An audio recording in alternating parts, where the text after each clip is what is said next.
अंग्रेजी पढ़ रहे हैं, आज तो भारत में देख रहे हैं अंग्रेजी का क्रेज है, इंग्लिश का अंग्रेजी पढ़ रहे हैं, पर जो अंग्रेजी है उसके साथ साथ कहीं ना कहीं हम अपने भारतीय जो संस्कृति है उसको नहीं भूलना चाहिए। पहले समय में आप देखा है ना इतना। What would you suggest to young generation? So, and because the young generation is suffering, depression is a nowadays is a very big issues in society. নমস্কার, আমি জয়শ্রী, ইওর ডিভাইন ফ্রেন্ডে আপনাদের সকলকে স্বাগত জানাই। প্রতিদিনের মতো আজকেও আমরা একটা খুব ইন্টারেস্টিং টপিক নিয়ে এসেছি। এই টপিকটা এই মুহূর্তে আমাদের পুরো ওয়ার্ল্ড যে জিনিসটাকে নিয়ে প্রচণ্ডভাবে সাফার করছে সেটার উপরে, বা সোসাইটির একটা বিশাল বড় সমস্যা বলতে পারেন। হ্যাঁ, ঠিকই ধরেছেন, আমরা আজকে ডিপ্রেশন নিয়ে কথা বলবো।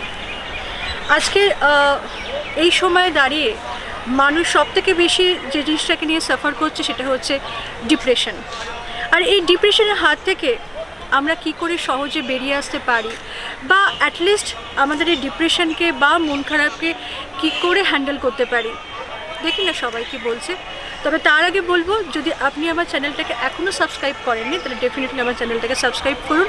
আর ভিডিওটি দেখার পরে লাইক বাটন কিন্তু অবশ্যই টিপবেন, আর কেমন লাগলো সেটা কিন্তু অবশ্যই কমেন্ট সেকশনে লিখে জানাবেন, বিকজ আপনাদের ওপিনিয়ন আমাদের জন্য ভীষণ ইম্পর্ট্যান্ট।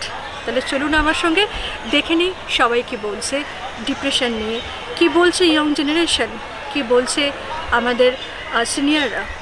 মন খারাপ হলে যেমন গান শুনি, তারপর মনে হয় তখন বন্ধুদের সঙ্গে একটু কথা বলি, আবার কখনো এমনও হয় ঘরে বসে বসেই মনে হয় যেন সময়টা একাকিত্বতে কাটাই, কিন্তু বেশি সময় মনে হয় সবার সঙ্গে এলে ভালো লাগে। এই যে একাকিত্ব কাটাতে চাইছেন, তো এই একাকিত্ব থেকেই তো মানুষের অনেক ডিপ্রেশনও আসে, মানসিক ডিপ্রেশন এক এক সময় খুব থাকে। সময়ের সঙ্গে সঙ্গে আবার ওভারকাম, আবার যখন ভাবি না এইভাবে তো চলতে পারে না, এগোতে হবে সামনে, তখন আবার এগিয়ে চলি সময়টাকে আবার। আপনি কি করেন ম্যাডাম? আমি করি তার গান তো শুনি, গান একটা এমন জিনিস মন ভালো করে দেয়। আর দ্বিতীয় করি যেই ব্যাপারটা নিয়ে আমি ফার্স্ট এডে সেটা ডায়েরিতে লিখি, যে আমি কি করলাম আর সে আমাকে এই কথাটা কেন বললো, সেটা আমি ডায়েরিতে লিখি। লেখার পরে কি এই আধা ঘন্টা একবার মনটা ফ্রেশ হয়ে যায়। আমি এইভাবে আমার নিজের ফ্রাস্ট্রেশন দূর করি। এই একটা এটা কিন্তু is one kind of the rituals you can say, কি যখনই মন খারাপ হবে আপনারা ডায়েরি লিখবে। হ্যাঁ, আমি এটা বিশ্বাস করি, ডায়েরি লিখলে মন খারাপ দিতে পারেন। হ্যাঁ হ্যাঁ হ্যাঁ, কিন্তু ব্যাপারটা খারাপ জিনিসটাকে জ্বালিয়ে দিন, আর ভালো জিনিসগুলোকে ভালো, হ্যাঁ হ্যাঁ, ভালোকেও নোট ডাউন করি, বাজেকেও নোট ডাউন। ব্যস্ত থাকলে আমার মনটা একটু পরে ঠিকই হয়ে যায়। বিজি থাকো মানে কি হবে, কিভাবে বিজি রাখুন? যেমন ধরুন কাজে ব্যস্ত, কিংবা যে কাজটা আমার নেই তাও আমি সেটাকে করছি, যেমন ধরুন রান্না কিংবা পড়ালেখার কোনো কাজ, কিংবা আমার বাইরে আমি কাজে যাই তো সেই কাজে আমি চলে গেলাম, এইভাবে ব্যস্ত থাকি। তো আজকালকার ছেলেমেয়েরা তো রান্না করতে খুব একটা বেশি পছন্দ করে না, এটা তোমার hobby? Good hobby, thank you. মানে রান্না করলে তো বেশ অনেকটা সময় কেটে যায়, বা নতুন নতুন ডিশেসগুলো এক্সপেরিমেন্ট করলেও তো ভালোই লাগে, বলো? আমার নতুন নতুন এক্সপেরিমেন্ট করতে খুব ভালো লাগে। এটা কিন্তু খুব ইন্টারেস্টিং পয়েন্ট, যে রান্না করেও কিন্তু আমরা অনেকটা সময় নিজেদেরকে বিজি রাখতে পারি। হ্যাঁ, এবং মনটা কিন্তু ভালো হয়ে যায়। ভালো রান্না করে নিজেও খান, অন্যকেও খাওয়ান, তাই তো? হ্যাঁ একদম। মন খারাপ হলে তো সত্যি যে জিনিসটাতে আমার মন খারাপ হয় তো সেটাকে আমি চাই না যে সেটাকে আর মনে করতে, আমিও ব্যস্তই থাকতে চাই। আর মন খারাপটা আমার মনে হয় এটা মন খারাপ কোনো কিছু নিয়ে না করাই কারণ সব কিছু তো টেম্পোরারি না লাইফে।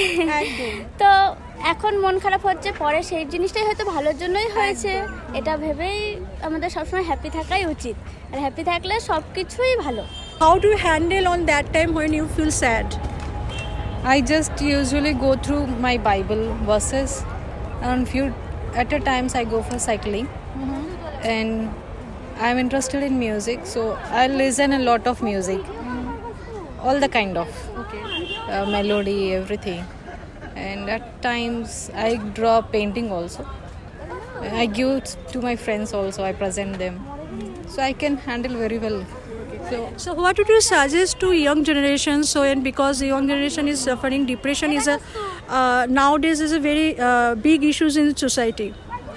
Actually, they need to focus what they got the potential, the talents of them, the potential. Now present generation is just looking upon their beauty consciousness, otherwise they want to go for some show off things like TikTok every time. Instead of that, if they focus on their potential and their career, it is helpful for the family and the self and the both country. I feel so. मेरी माता जी ने मुझे सिखाया है, हाँ, आप कुछ भी अगर समस्या है तो आप जाइए भगवान के पास, ठीक है।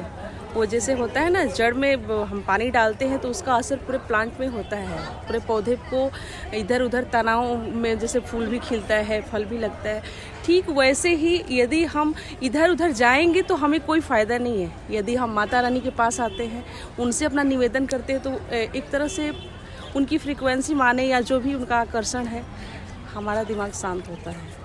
जो भौतिकता में हम जो उलझे हुए हैं उसका असर हमारे जीवन पे होता है। अवसाद होने का कारण, डिप्रेशन का कारण यही है मुझे लगता है। যখন আমার মন খারাপ হয় অনেক, তখন আমি গান শুনি। তারপরে মানে যে জিনিসটা নিয়ে মন খারাপ হয় সেই জিনিসটার ভিতর থেকে বেরিয়ে আসার চেষ্টা করি। তারপরে সবার সঙ্গে মিলেমিশে কথা বলতে চাই, মানে ওই ডিপ্রেশনের ভিতর থেকে বেরিয়ে আসতে চাই। মন খারাপ হলে পরে তখন গান শুনি। তারপরে এই বন্ধু বান্ধবদের সাথে তখন আড্ডা মারতে বেশি ভালো লাগে। তারপরে আরও বেশি মানে যখন মনটা খারাপ হয় তখন কাজের মধ্যে ডুবে যাই, বেশি কাজ করি, তখন মনটা একটুখানি হালকা হয়ে যায়। অনেক ইয়ং জেনারেশন হয়তো বন্ধু বান্ধবকে পায় না, তখন তো একটা খারাপ ডিসিশন নিয়ে ফেলে তারা, তো সেই তাদেরকে কি বলবেন?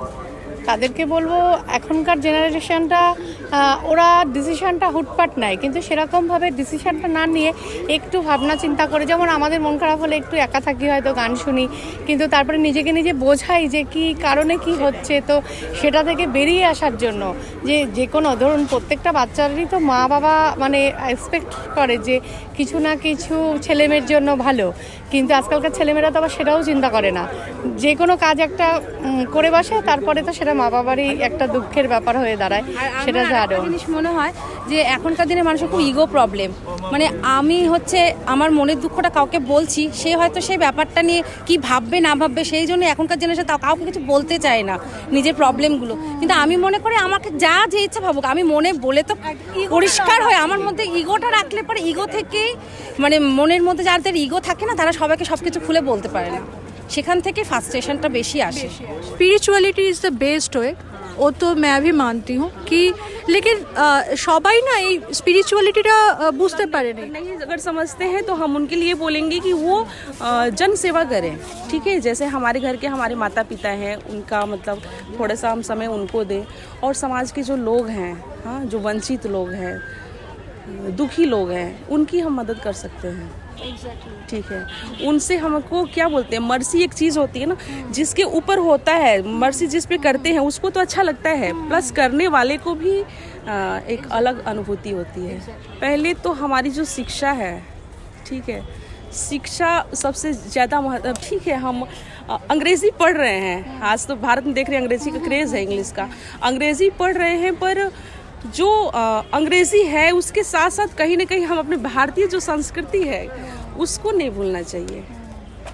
पहले समय में आप देखा है ना, इतना सुख सुविधा तो नहीं थी, है ना, न टाइटन की घड़ी थी, न इस तरह का ग्लास था, पर जो चीज़ थी, हाँ, वो उसमें कभी कोई किसी को दुखी देखा है? सामान्य वस्त्र में सामान्य उनके पास व्यवस्था थी, सब कुछ ऐसा तो नहीं था कि इतना डिजिटल युग था, लेकिन फिर भी वो प्रसन्न थे, ठीक है। तो यह भी एक कारण है, हमको अपनी आवश्यकता को सीमित रखनी चाहिए, क्योंकि कहीं ना कहीं हम देखा देखी में चलते हैं। अगर हमारी आवश्यकता हमारे अपने हिसाब से यदि चलता है तो निश्चित रूप से युवा पीढ़ी देखा ये जो हाँ कंपटीशन का जो भावना है, यही हमको दुखी करने का कारण है कि मेरे दोस्त ने बहुत बड़ा मोबाइल, हाँ, ऐसा किया तो हमको करना चाहिए। हमें अपने जो वो तो महत्वपूर्ण नहीं रखता, ठीक है। हमारी परंपरा ये है कि हमारे पास क्या है, हमारे दिमाग में क्या है, हम सोचते क्या हैं, वो सबसे ज़्यादा महत्वपूर्ण है।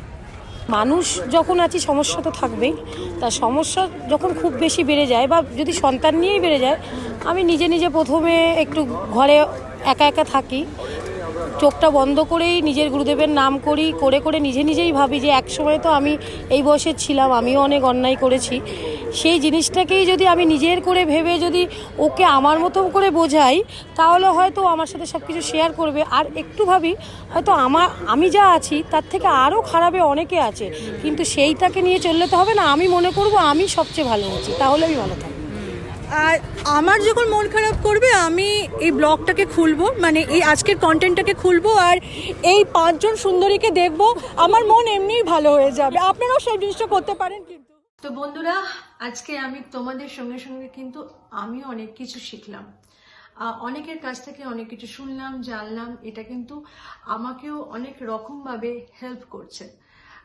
একটা জিনিস কিন্তু জানতে পারলাম বা বুঝতে পারলাম, এবং তোমাদেরকেও বলি, আমাদের লাইফে এরকম অনেক রকম সিচুয়েশন আসবে, because this is our life. এই পৃথিবীতে আসা মানে কিন্তু তুমি কিন্তু সিচুয়েশন বা প্রবলেমসগুলোকে কিন্তু কোনো মতে এড়িয়ে যেতে পারবে না।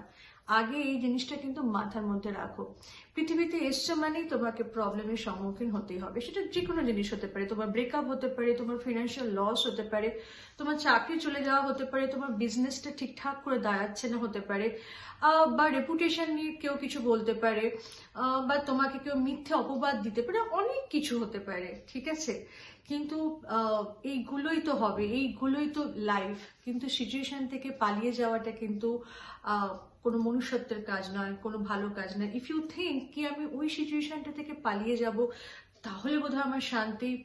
তুমি নিজেও জানো না যে এই পৃথিবী থেকে চলে গেলে, মানে নিজ ইচ্ছায় যদি কখনো চলে যাও, নিজ ইচ্ছায় চলে যাওয়ার যদি মাথাতে আনো, তাহলে সেটা কিন্তু খুব ভালো জায়গায় তোমাকে নিয়ে যাবে না, হয়তো এর থেকেও খারাপ সিচুয়েশনে তোমাকে নিয়ে যাবে, তাই না? আমার ঠিক এই মুহূর্তে একটা মুভির ডায়লগ খুব মনে পড়ছে, তোমরাও হয়তো সেই মুভি ডায়লগটা খুব ভালো করে জানো।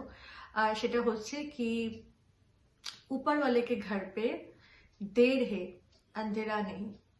তো একটু পেশেন্স আমাদের সব ব্যাপারে লাগে, যে জিনিসটা আমাদের মধ্যে নেই, যেটাই আমি সবসময় তোমাদেরকে বলে আসি, যে একটু পেশেন্স যদি আমরা একটুখানি যদি মানে ধরে রাখতে পারি না নিজের লাইফে, তাহলে হয়তো অনেক কিছু হবে। দেখলে তো অনেক ইয়ং জেনারেশন তারাও বলছে যে তারা কি করে ওভারকাম করে তাদের টেনশন, তাদের ডিপ্রেশন, বা অনেক বয়স্ক মানুষ তারাও আমাদের সঙ্গে শেয়ার করছে তাদের এক্সপিরিয়েন্স থেকে। সেইগুলোই তো আমাদের শেখার আছে, এবং আমি সবসময় চেষ্টা করছি তোমাদের কাছে এরকম ধরনের মেসেজ পৌঁছে দিতে, যেটা থেকে তোমরাও কিছু শেখো, তোমরাও কিছু জানো, এবং তোমাদের সাথে সাথে আমিও কিছু জানি, আমিও কিছু শিখি। এটাই আমার চেষ্টা। সো ফ্রেন্ড, আজকের মতো এখানেই শেষ করছি ভিডিওটা, কিন্তু আমাকে জানাতে ভুলো না যে এই ভিডিওটা কেমন লাগলো, এবং চ্যানেলটিকে অবশ্যই সাবস্ক্রাইব করো, যদি না করে থাকো তাহলে অবশ্যই করো, আর লাইক দিতে কিন্তু ভুলো না। তাহলে আজকে আসি, টাটা, বাই।